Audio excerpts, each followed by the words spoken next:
Right, evening everybody. Brett's Horticulture here.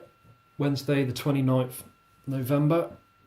Yeah, just want to do a video that I got a message from a chap on YouTube the other day, just asking for some tips on about starting up a gardening business. And yeah, I'll just sort of aim this video at people who are thinking about starting up a garden maintenance business or a general gardening business. So yeah, I'll just say a few tips about sort of pricing and things like that.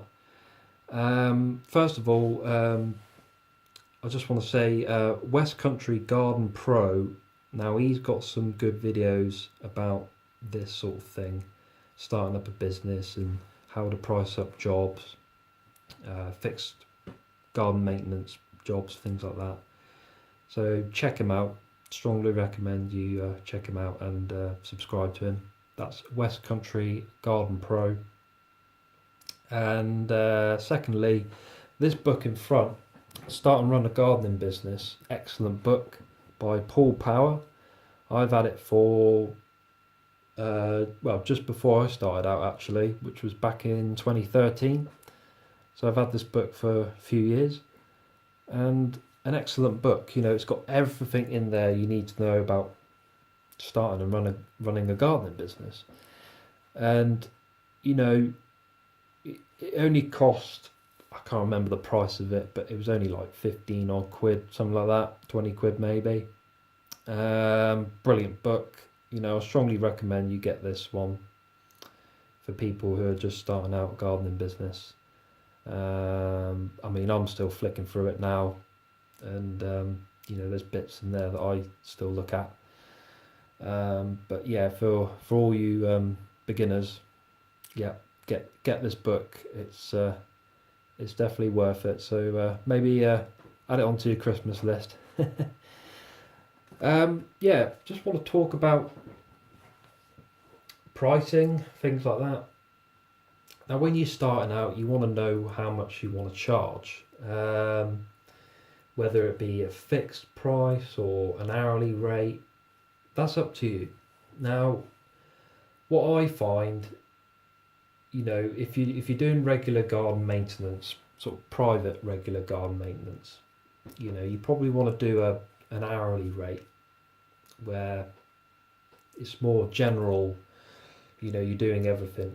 So the customer might want you to cut the grass, trim some shrubs, do some pruning, weeding, things like that.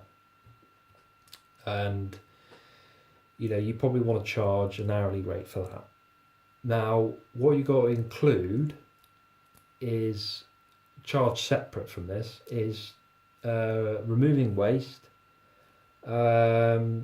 say using pesticides if if you're qualified to use pesticides, things like that. So include that, chemical usage.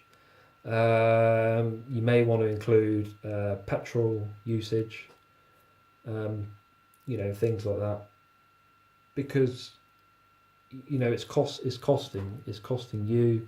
You got to put it on top of your maintenance, your hourly maintenance charge. So that'll be separate. So you've got your how many hours you do in the day, 8 hours times whatever your hourly rate is, say, and then charge separate, waste charge, using weed killer, things like that. That's all separate.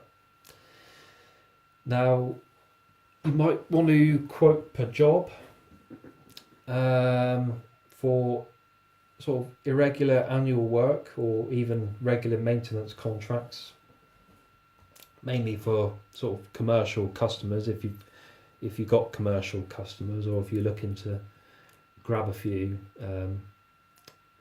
commercial clients. But for private customers, you know, you probably want to go at an hourly rate if it's just garden maintenance. But you also might want to do fixed price service, which is, you know, it's simple. You know, it's still regular work, but you can go in a fixed price. So say if you're at a customer's garden and you're there for 5 hours, and you say, right, for that 5 hours it's that. and you gotta be, you gotta make sure that you're earning what you think is decent. So fixed prices, you probably, and also, one-off jobs as well. So maybe if you're, say, cutting a big hedge, or, you're taking down a small tree, or you're going in cutting a lawn, which will only take you a few minutes, maybe an hour, do that at a fixed price. You wouldn't do that at an hourly rate. If the customer says, right, cut my grass, it's going to take an hour, and say if you charge, I don't know, say £12 an hour, for example, then you've only earned £12. You wouldn't do that. Now, you'd do a fixed price. You'd say, right, to cut this lawn, it's, say, £30. So you've made that money. Because it's all, you've got to include, your fuel, wear and tear on the machine, waste charges, things like that. So, you've got to include that into your fixed price. And the main thing is, in business, you've got to make profit. Always got to make profit.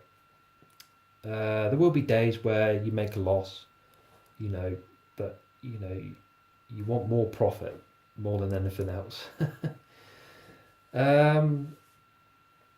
So yeah, basically, and also, sorry, if you're qualified and you're more experienced in gardening and horticulture, then you can charge, a better rate than, say, your sort of standard gardener who just cuts hedges, grass, bit of weeding perhaps, things like that, which is fine, they do that. Whereas you're more sort of general, you do everything in horticulture, garden maintenance. You might say, well, I do everything. Like myself, I do all aspects of garden maintenance, and even do a little bit of landscaping. So, you want to charge, good money. And it is hard finding what the going rate is, but you want to be competitive to all the other local businesses in your area. And that's another thing, the geography of where you are in the country. Different parts of the country, the going rates are different. So in London, it would be, the hourly rate up there will be sky high. Whereas, where I'm from, down in the West Country, southwest of England, it might be a bit lower. But you don't want to think that all the time. Being qualified really helps. So got to be qualified. That's a key role. And having the experience, having the experience is very important. So both qualifications and experience, you can charge good money. And also, enjoy what you do. You got to enjoy doing the work. Do a good job, because if you do a good job, people will recommend you, and that's the best way for advertising, is word of mouth. You do a good job, do it all the time, and you'll be laughing. All right, quick video there. Hope everyone's well. I'm running out of time, but yeah.